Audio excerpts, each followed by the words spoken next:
Hi, how about this? How about in the next 30 minutes or so, let's paint a mountain scene.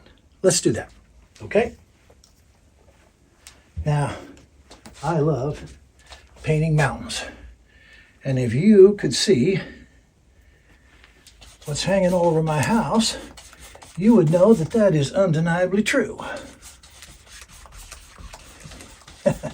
Or my friends' houses or family, you would know that I love painting mountains. In fact, that's probably all I'd paint is mountains, except my wife told me that some people might like things other than mountains. So she made me promise when I started this little venture. I'm going to worry about this sky too much today because it's just going to be a backdrop. But my wife told me when I started this little venture, let's have some wispy clouds. My wife told me, she said, you can't paint all mountains. You're going to have to paint some other things too. Like, all kinds of landscapes. Seascapes, riverscapes, whatever. So she said, you know what? Only every third painting should be a mountain scene. Well, guess what? We've had 2 paintings in a row with no mountain in them. So today I get to paint a mountain. Like I said, I'm not going to worry too much about this sky. It's just going to be a backdrop for a big old mountain. Oh, I don't want to get stuff all over my... What's he doing, Dan? Over my backdrop there. Well...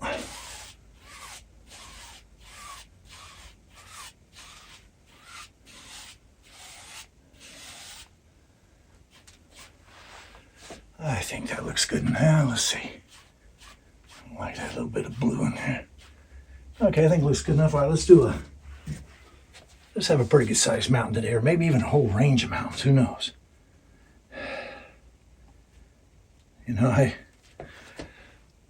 Like I've told you before, I was raised in the mountains of Idaho, and yeah, I do love those mountains. And I love painting them. Let's see. Maybe goes off like that. Let's have a little more. Yeah.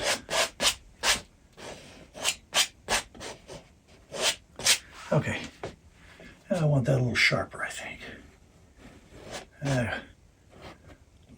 Probably kind of like that. Okay. All right, let's get a brush here and drag this all down, make it look good. In the mountains of Idaho, there are a lot of alpine lakes. Well, there are alpine lakes all over the West, in every Western state that has mountains. There are alpine lakes, and they're real good fishing. Rainbow trout, brook trout, cutthroat trout. They're very good fishing. I think I'm going to have those mountains back there, back in the background. Okay. All right, let's put a little bit of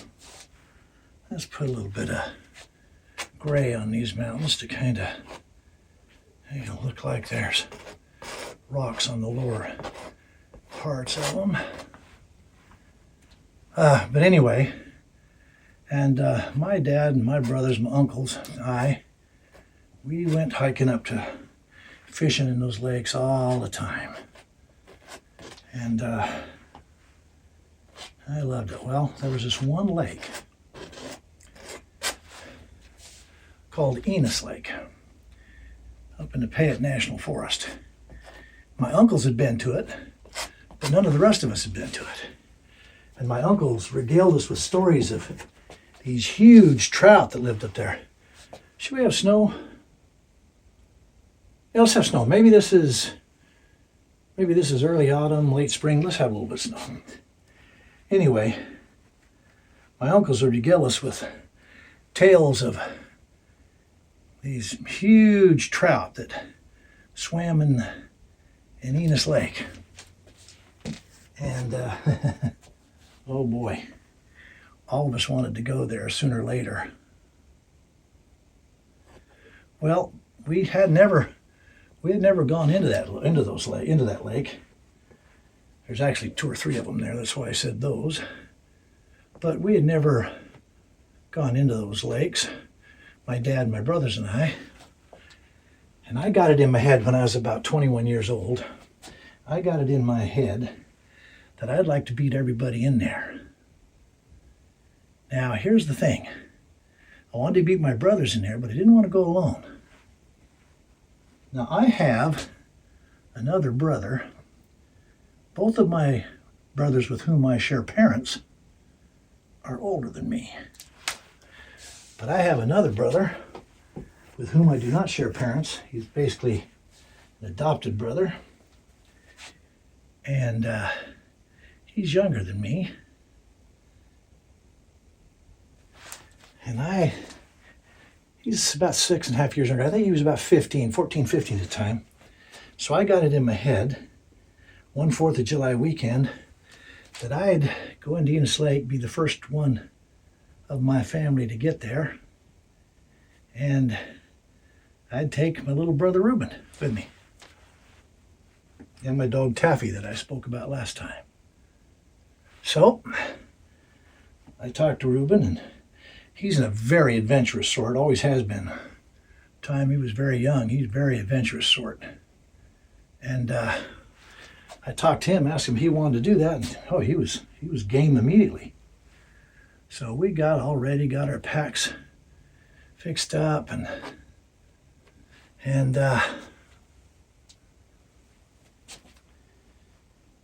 we went up to the 4th of July weekend. We intended to park up at Lick Creek Summit and walk in from there. Now, the thing about Enos Lake is it's really hard to get to. At that time, there wasn't even a trail into it.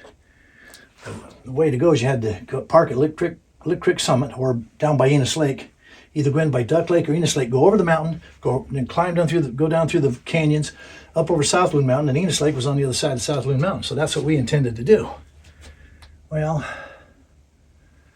we couldn't get to Lick Creek Summit. That had been an exceptionally snowy winter, and we could not get to Lick Creek Summit. You know what, I think that's going to be good enough. I'm going to put some trees on the bottom of that. So, well, we couldn't get anywhere near Lick Creek Summit. We ran into snow way too deep. I was driving a sedan car, and we ran into snow just way too deep to go any further. So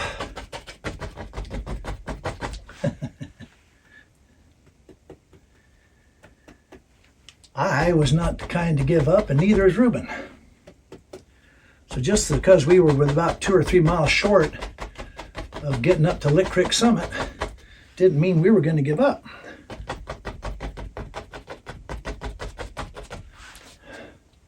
I think I'm going to push those mountains back there behind these like this. Let's see. Yeah, I'm going to put some. Okay.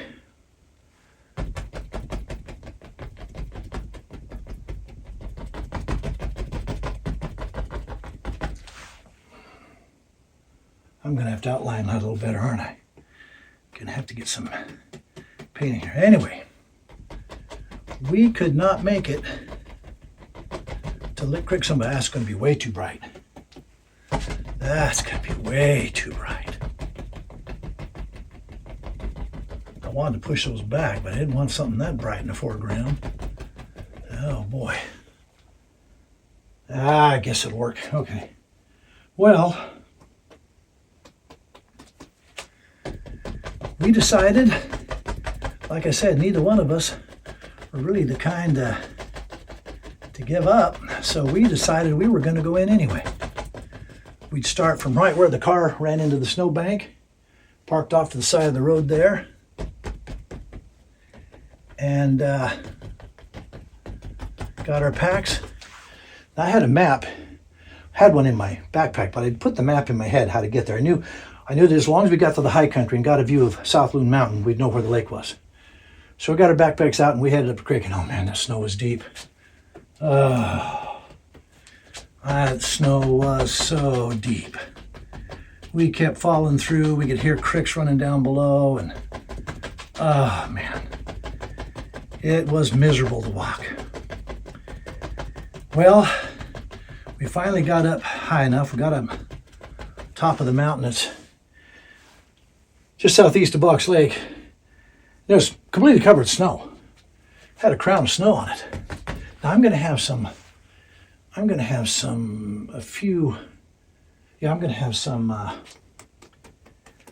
foothills in the foreground here. Anyway, so we got up where on top of, like I said, the mountain east of Box Lake, and it was completely blown over with snow. We were standing on this edge of snow. I could look across a few miles away. I could see South Loon Mountain. I said, Ruben, that's where we got to go. And I turned to look. Well, he was gone.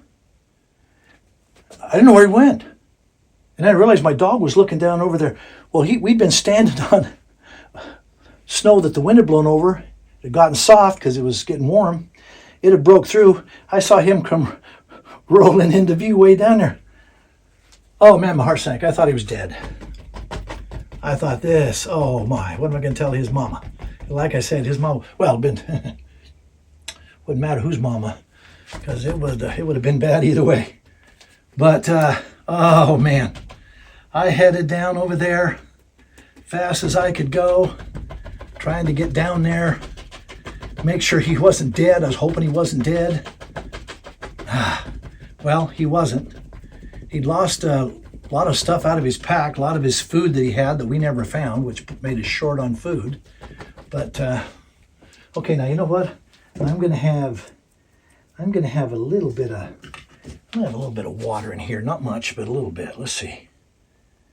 I think I'm gonna have a creek appear somewhere here, and let's see. Maybe come around and go over that way. I don't know, something like that.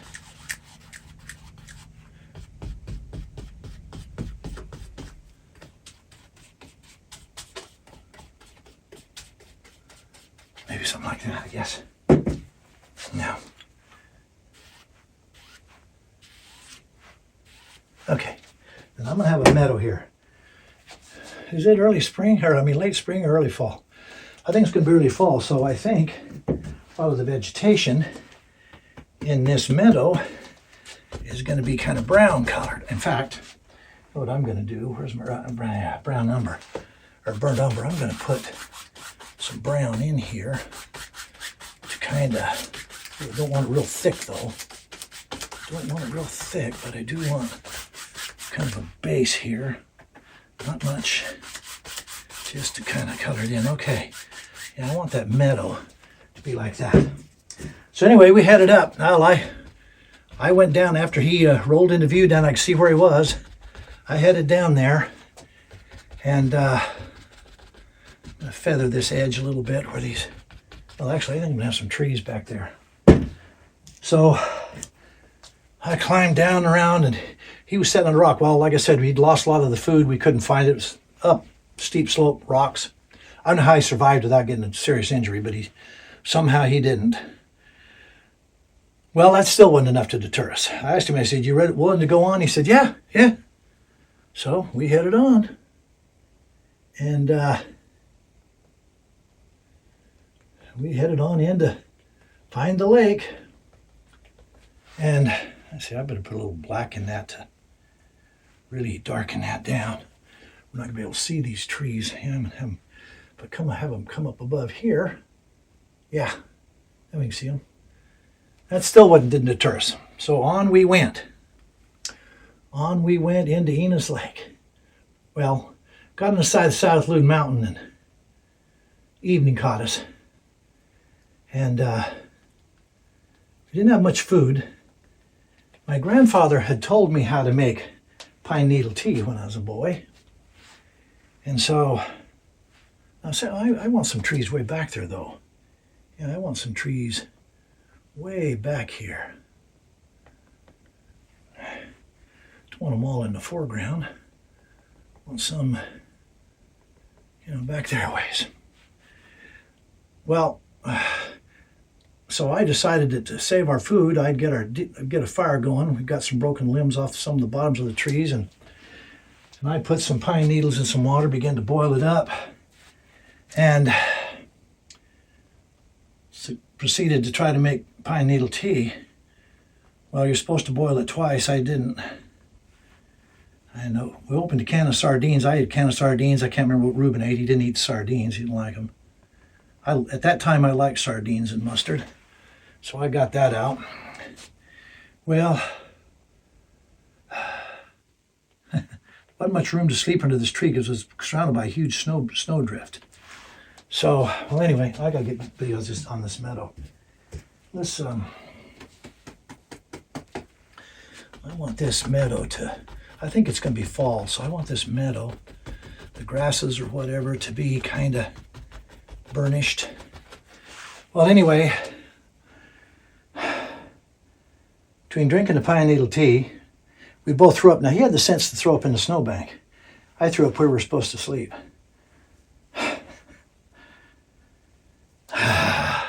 Mustard, sardines, and oh my. Anyway, didn't work out that well for us. So it was a long, miserable night. And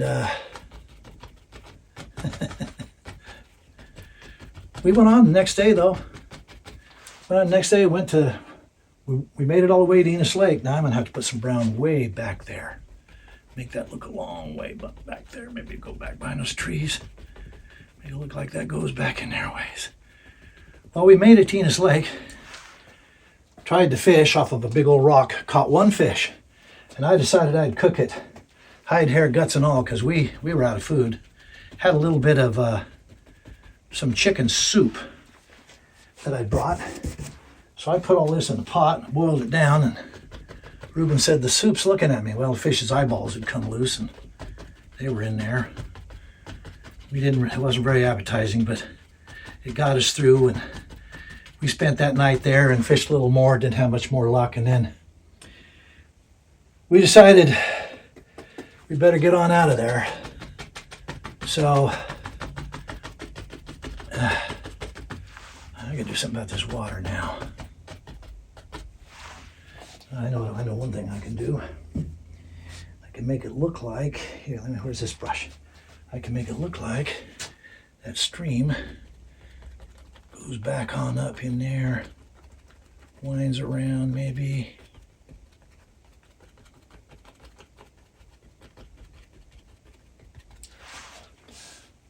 Well, ate up all the food the next day and headed out light. Very exhausted. Went to Lick Creek Summit, slogged in that deep snow down the road. Got to one corner, there was a log sitting there. Ruben sat down and he said, I can't go any further. I know what to do. He was beat, I was too, but he was saying he just wasn't going to go any further. And I said, well, Ruben, I'll tell you what, if you'll find the strength to get out of here, when we get to McCall, I'll buy you a milkshake. And I just got up and headed out because I figured, that's the only way I was going to get him to go. And I'm going to have a brown bank in there, I think. Well, he finally, after a while, I heard him crunching in the snow behind me. He found the strength to get up and move. And but our trials weren't over. We got to the car, we were just beat. The kind of tired that just makes you want to die. Well, we got to McCall. We were going to my grandparents in Council. That's where I'd left my wife and our little girl. Well, I had two little girls that time. We got to McCall just in time for the 4th of July parade. That was fun. Took us hours to get through that town. I did get him a milkshake, though. there's a little place there, and I did get Ruben a milkshake, and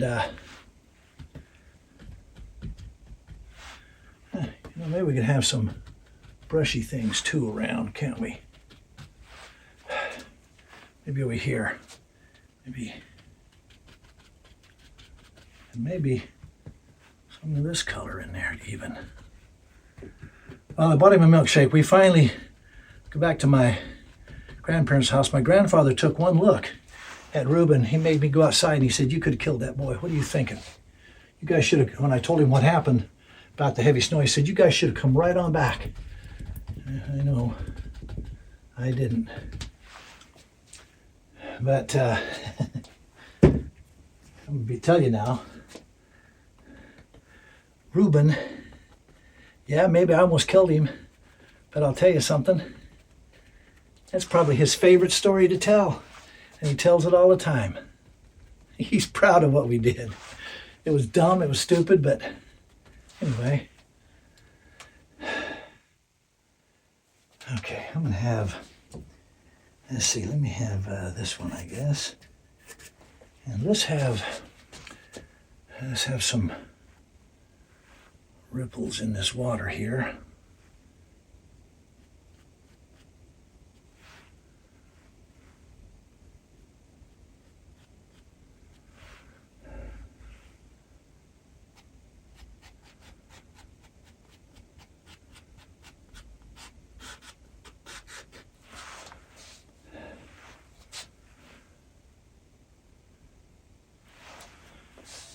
About like that, I guess.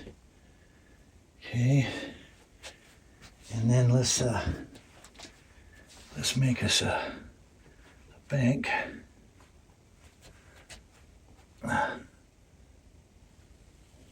Okay.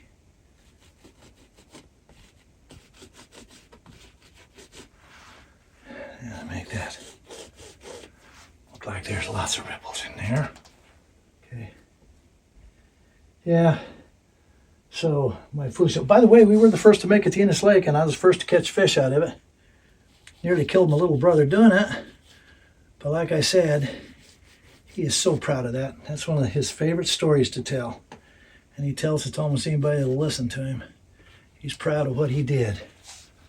Okay.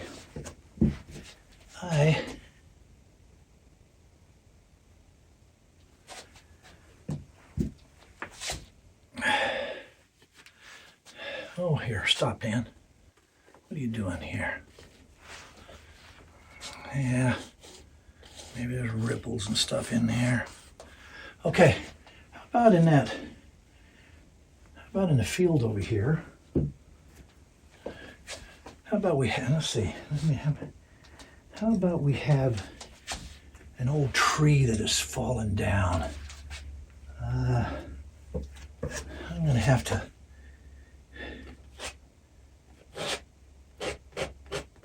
get some paint out of it. But let's have an old tree that's fallen down here.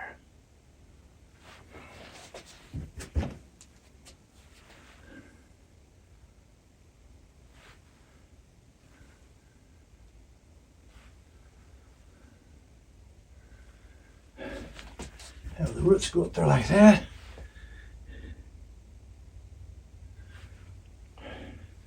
Have the bottom of it.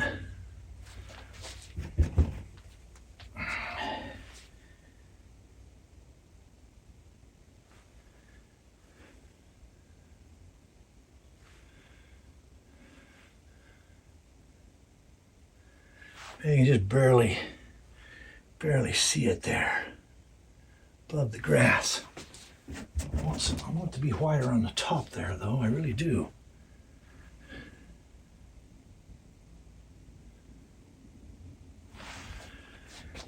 Now it's got to have a few limbs coming out of it. You know, because it fell down and died.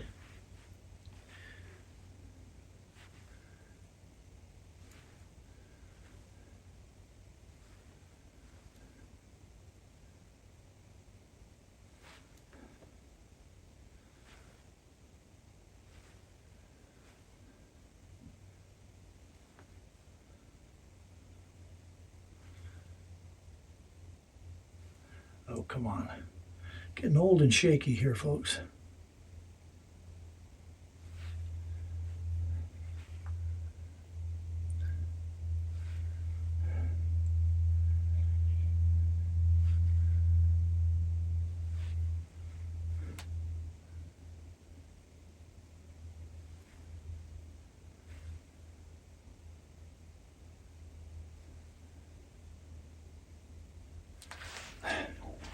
And here, need to make it look like it goes off into the grass there. Yeah, old dead tree, okay.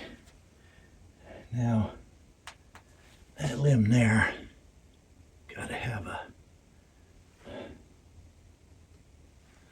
finer point on it. Ah! Well, you know what?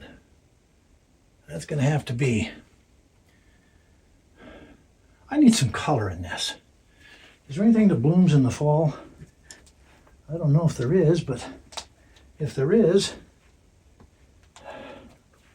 I'm going to have some blooming here. I want some color in this painting somewhere.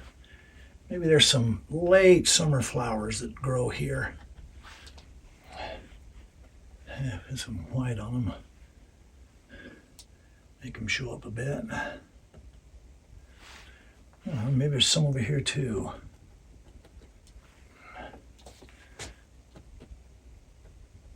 Or maybe they should grow like that. And you know what? You probably, here, clean off this brush. I only got 3 minutes left here, folks, so better get done. Maybe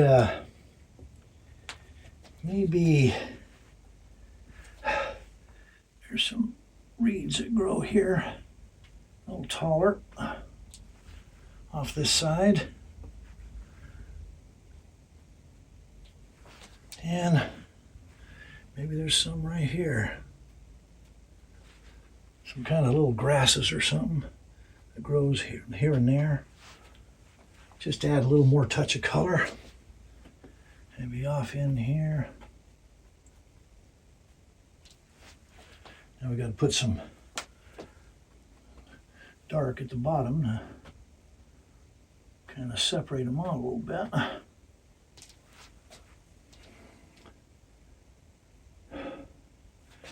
And maybe in the second minute, maybe in the yeah, I got 1 minute. Maybe in the minute I have left here, I'm going to be some more trees way back here.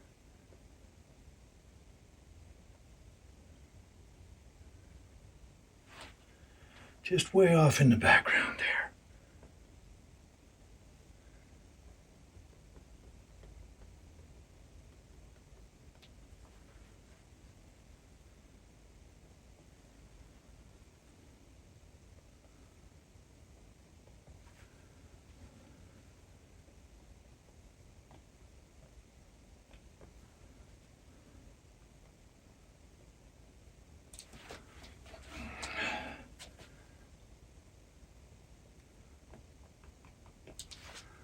All right, and then let's separate that with a little bit of this dark brush ahead, way back there.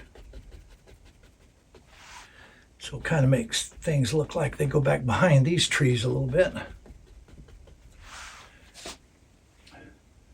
All right, there's a mountain scene. I'm done. Let me sign this. Let's see, where will I sign it? I guess over here in the blue, huh? Okay.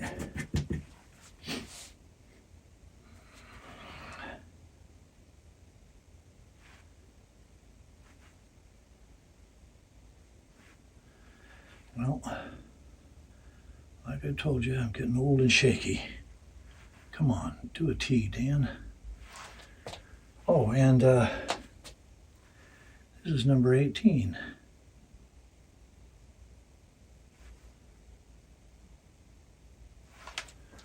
Guess that looks like an 8. All right. Don't need those things. Thank you, folks, for watching. I really appreciate you watching. Appreciate your time. Hope you enjoyed this. And I really hope you'll come back and join me again. Until I see you again, God bless and you take care.